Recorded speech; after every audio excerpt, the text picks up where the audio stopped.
mai există ceva. Iarăși ce noi uităm și nu băgăm de seamă.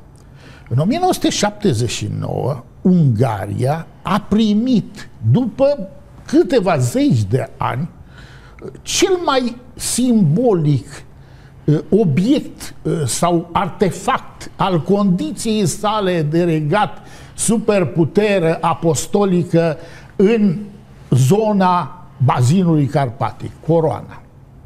Că e coroana Sfântului Ștefan, nu spun eu că nu sunt un mare specialist, dar din ce știu eu, nu este reală această chestiune, dar nu contează. Simbolul este acolo. Nu contează, este simbolul. Deci simbolul este mai puternic decât realitatea. Și că deci această coroană sau, mă rog, nu, această coroană. Această coroană, ce făcea? Cuprindea inclusiv Transilvania și Banatul. Nu mai spun de Croația, nu mai spun de parte din Slovacia sau chiar poate mai e bine mult. să spunem cine a dat această coroană, de unde a venit Carter.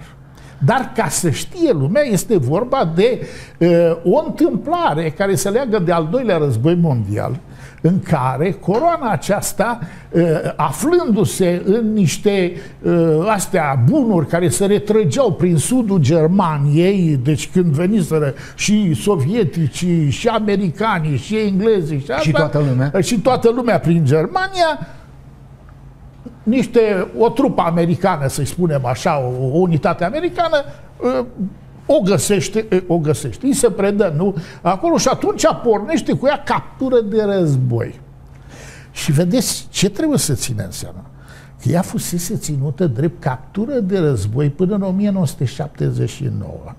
Și nu numai că fusese ținută captură de război până în 1979, în pofida cererilor guvernelor de la Budapesta, ea nu fusese înapoiată, deși de drept era proprietatea statului ungar. Nu? Nu mai vorbim de tradițiile, de valoarea simbolică și de ce înseamnă Ungaria fără coroană. Că știți că au fost atâtea dispute în care nu exista rege dacă nu găseai coroana României? Am fabricat, pe asta lumea ar trebui să înțeleagă diferențele.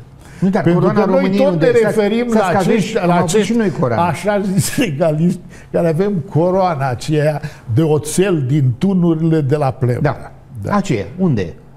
Haideți, domnul Spimonovici.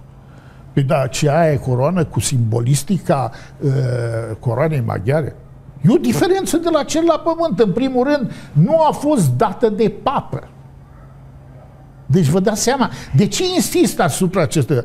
Pentru că papa atunci, și nu numai atunci, așa acum, face parte din simbolistica subtilă a Occidentului. Ca putere, ca forță, ca tot ce vrei și ca sistem.